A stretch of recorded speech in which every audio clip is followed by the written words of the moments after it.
एक पैटर्न का इस्तेमाल किया जा रहा है। क्या वाकई हिंदुस्तान के खिलाफ एक साजिश रची जा रही है, और क्या आपको भी ऐसा लगता है इसके पीछे विदेशी ताकतें काम कर रही हैं? बिल्कुल तरन्नुम जी, विदेशी ताकतें काम कर रही है। ये बार बार बहुत सारे जो स्कॉलर्स हैं वो अलग अलग प्लेटफॉर्म पे हम्म। बोल चुके हैं। और ऐसे में देखिए, सिद्दीकी साहब जैसे जो लोग हैं जो मुस्तफिजुर हम्म। रहमान के बहाने जो शाहरुख खान साहब के जो बिजनेस के जो लालच है उनको जब सपोर्ट करते हैं, हम्म। तो रावत साहब पूरा प्लेटफॉर्म एक्वायर कर लेते हैं और संदेश ये जाता है कि यहाँ के जो मुस्लिम्स हैं वो बिल्कुल बांग्लादेश के साथ है, जो कि मुझे लगता है कि जो उनके आंतरिक सुरक्षा उन सब चीजों के लिए ठीक नहीं है और इससे देश को काफी बड़ा नुकसान होता है। और विदेशी ताकतें हैं वो अपना यहाँ अड्डा बनाने के लिए तैयार है। सबसे बड़ी बात यह है हम्म। कि चीन और अमेरिका का तो हम अक्सर उल्लेख करते हैं। आपको ये याद होना चाहिए कि तुर्की जैसा देश हम्म। वो भी दक्षिण एशिया में अपने पांव पसार रहा है, और अभी तक हम यहाँ घरेलू राजनीति से ही बाहर नहीं निकल पाए हैं। हम्म। अगर ऐसा होता रहा तो अच्छा, अमेरिका ने एक हमेशा सेकंड वर्ल्ड वॉर के बाद में यह तय कर रखा था कि जो अमेरिकी जो उपमहाद्वीप है उसकी तरफ अगर कितनी भी ताकतवर महाशक्ति क्यों ना हो, हम उसको आने नहीं देंगे। और हमें पता है कि सेकंड वर्ल्ड वॉर से पहले इंग्लैंड दुनिया का सबसे हम्म। ताकतवर देश था, फिर हम्म। बाद में अमेरिका और रूस काफी ताकतवर देश हो गए, जो सोवियत संघ था। अगर हम वैसे ही स्ट्रेटजी और लॉन्ग टर्म प्लान के साथ अगर यहाँ आंतरिक शांति और खासकर हमारे देश के जो अल्पसंख्यक हैं उनमें सुरक्षा की भावना को स्थायी रूप से बना के अगर हम आगे नहीं बढ़ेंगे तो डेवलपमेंट बहुत दूर का सपना रह जाएगा। हमारे दुश्मन जो हैं वो लोग हैं जो कि आंतरिक सुधारों के खिलाफ है, हम्म। जो सामंतवाद को छोड़कर अब जो नए सामंत है कॉलोनियल पीरियड के बाद में जो मॉडर्न सामंत है, अगर उनको आप नहीं पहचानेंगे, यहाँ आंतरिक सुधारों पे जोर नहीं देंगे, बहुत सारे मसले हैं, अगर उनकी तरफ ध्यान नहीं देंगे तो लॉन्ग टर्म में हमारे देश को बहुत बड़ा नुकसान होने वाला है। और यह है कि जो हमारे सपने हैं वो सपने ही रह जाएंगे। तो इन ठीक। सब चीजों को एक तरफ रख के मुझे लगता है कि मूल मुद्दा पे आना ठीक, चाहिए। हिमांशु जी, तरन्नुम मैं जी। आपके पास आऊंगी क्योंकि अरविंद जी ने कहा कि अगर हम लॉन्ग टर्म नहीं सोचेंगे तो जाहिर है कि हिंदुस्तान को काफ़ी ज़्यादा चैलेंजेस से फेस करना पड़ेगा। जिस देश का मुखिया खुद यूनुस जो है दिन रात भारत के खिलाफ षड्यंत्र रच रहा है, बाकायदा पाकिस्तान और चीन को इन्वाइट कर रहा है, क्या वाकई इस बीच जो है आने वाले समय में हिंदुस्तान के लिए बहुत ज़्यादा चैलेंजेस रहने वाले हैं? जी बिल्कुल। पिछले जो भी देखिए सन 71 से जब से बांग्लादेश बना है, हमने एक बड़े भाई का एक फर्ज निभाया और हमने बहुत सारी चीजों को इग्नोर किया।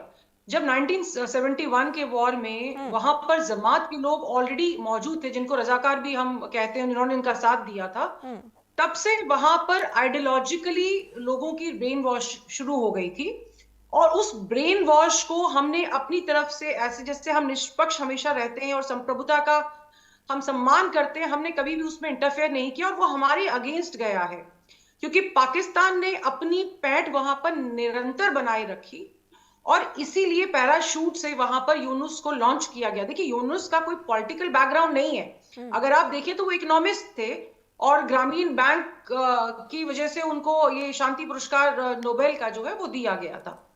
लेकिन अब बांग्लादेश में जिस तरह की ताकतें इस समय खेल रही हैं, तो हमें लॉन्ग टर्म प्लानिंग की जरूरत अब से नहीं, पहले से ही थी। कहीं ना कहीं मुझे लगता है कि हमारी कूटनीति में हमने इस चीज के ऊपर या तो ध्यान नहीं दिया या हमने अपने आप देखकर इस चीज से आंखें मीच ली। अब बांग्लादेश में सिर्फ पाकिस्तान, चाइना, अमेरिका नहीं खेल रहा है, बहुत सारे प्लेयर्स हैं। हम्म। और ये शेख हसीना ने अपने बयान में भी कहा था, क्योंकि मैंने अमेरिका को सेंट मार्टिन आइलैंड नहीं दिया तो मुझे वहां से निकाला गया, लेकिन सेंट मार्टिन का जो इलाका है वो बहुत छोटा है और अमेरिका को अगर अपना नेवल बेस वहां पे बनाना है तो उसको ज्यादा जगह चाहिए।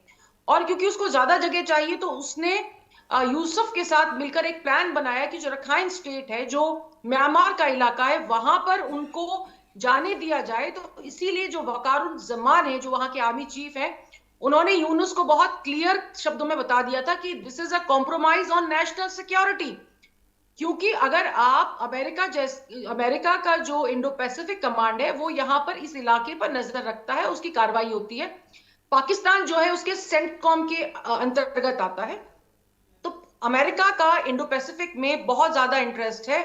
चाइना पे नजर रखने के लिए, भारत पे नजर रखने के लिए और अपना एक बेस बनाने के लिए। भारत क्योंकि इन चीजों को अपोज कर रहा है और कूटनीतिक तौर पे वो अपने स्टैंड को क्लियर किए हुए है, तो भारत के खिलाफ भी जो ये ताकतें हैं वो कोशिश कर रही है कि भारत को बांग्लादेश के साथ में एक ऐसे वॉर में उलझा दिया जाए जैसे कि रशिया और यूक्रेन का वॉर चल रहा है, कि बहुत समय से उसका कोई निष्कर्ष नहीं निकल रहा है।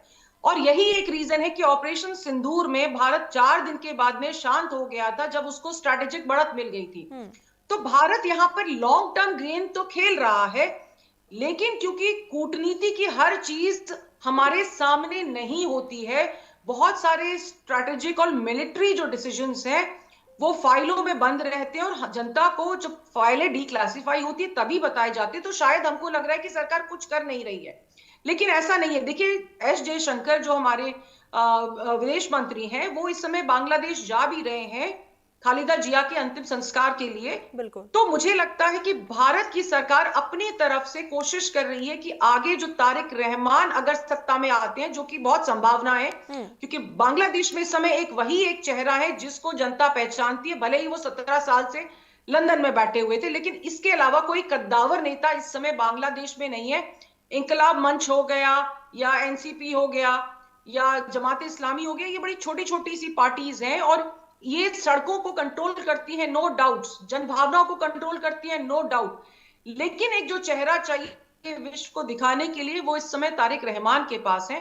तो भारत कहीं ना कहीं कूटनीति के तौर पर अपने आप को ये दिखाना चाह रही है कि आगे आने वाले जो भी सत्ता में आएंगे उनके साथ भारत की सरकार अपने संबंध अच्छे करना चाहती है। तो मुझे लगता है कहीं ना कहीं कूटनीतिक हलकों में इस चीज को हमें अप्लॉज भी करना चाहिए। ठीक है रावत साहब, मैं आपके पास ही आऊंगी। जैसा कि हिमांशु जी ने भी जिक्र किया और अरविंद जी ने भी जिक्र किया है कि चुनौतियां बहुत ज्यादा है, कट्टरपंथी हिंदुस्तान की तरफ आंख उठाकर जरूर देख रहे हैं, लेकिन कहीं ना कहीं हम सबका एक दायित्व बनता है कि हिंदुस्तान के भाईचारे को भी कायम रखे, इस तरह के कोई भी ऐसा बयान ना दे जिससे हिंदुस्तान का माहौल खराब हो।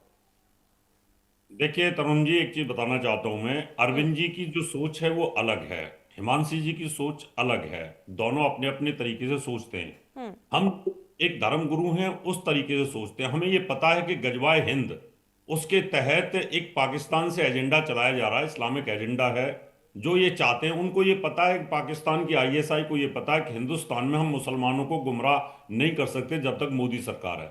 उनको अच्छी तरीके से पता है कि किसी भी कीमत पर वो सफल नहीं हो सकते। उन्होंने नया तरीका अपनाया कि पहले वो नेपाल में घुसे, उनको लगा कि नेपाल में भी पॉसिबिलिटी नहीं है क्योंकि वहाँ तो हिंदू मेजोरिटी में है, तो उन्होंने बांग्लादेश को टारगेट किया।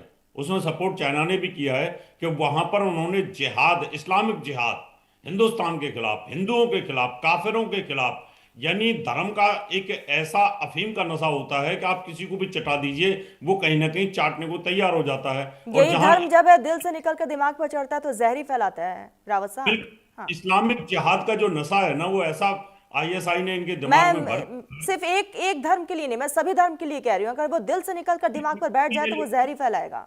देखिए आज तो हिंदू तो बहुत बहुत कम रह गया है, कहाँ हिंदू, हिंदुस्तान में तो है, बाकी तो सब इस्लामिक स्टेट या ईसाइयों के, बौद्धों के हैं। तो इसलिए इसको खत्म करने की प्लानिंग के तहत बांग्लादेश में उपद्रव कराया गया है। अब बांग्लादेशी जो जिहादी लोग हैं उनकी दिमाग में इस तरह से भर दिया गया है ये कि इन जितने भी हिंदू हैं, बौद्ध हैं, इनको यहाँ से निकालिए तो इस्लामिक स्टेट ये बन जाएगा, जैसे कि पाकिस्तान बना हुआ है। तो हिंदुस्तान को दोनों तीनों चारों तरफ से परेशान किया जा सकता है। जबकि चाणक्य ये कहता है कि कभी भी पड़ोसी ही से ही हमेशा खतरा रहता है, पड़ोसी कभी साथ हो ही नहीं सकता। कोई भी राज्यों की सीमा देखे, पड़ोसियों में आपस में तनाव रहता है। तो हमें कहीं ना कहीं बहुत ठीक है रावत साहब, माफी के साथ रोकना चाहूंगी, इसी बीच एक बहुत बड़ी खबर सामने आ रही है। करनी सेना ने दी शाहरुख खान को धमकी। ये बड़ी खबर इस वक्त की, आपको बता दें कि करनी सेना ने शाहरुख खान को धमकी दी है। आपको बताते चले कि लगातार इस तरह की कई धमकी अब तक शाहरुख खान को मिल चुके हैं। मुस्तफिजुर रहमान को खिलाया तो मैदान में मारेंगे, ये धमकी दी गई है। मुस्तफिजुर और शाहरुख दोनों को मारेंगे। आपको बता दें कि करनी सेना की तरफ से ये धमकी दी गई है और इसीलिए हम कह रहे हैं कि बार बार इस तरह के बयान से हिंदुस्तान का भी माहौल खराब हो सकता है। मुस्तफिजुर और शाहरुख दोनों को मारने की यहाँ पर धमकी दी गई है। रावत साहब, आपके पास ही में आऊंगी। जिस चीज का हम जिक्र कर रहे थे कि हिंदुस्तान का माहौल खराब नहीं होना चाहिए किसी भी सूरत में, जवाब दीजिएगा।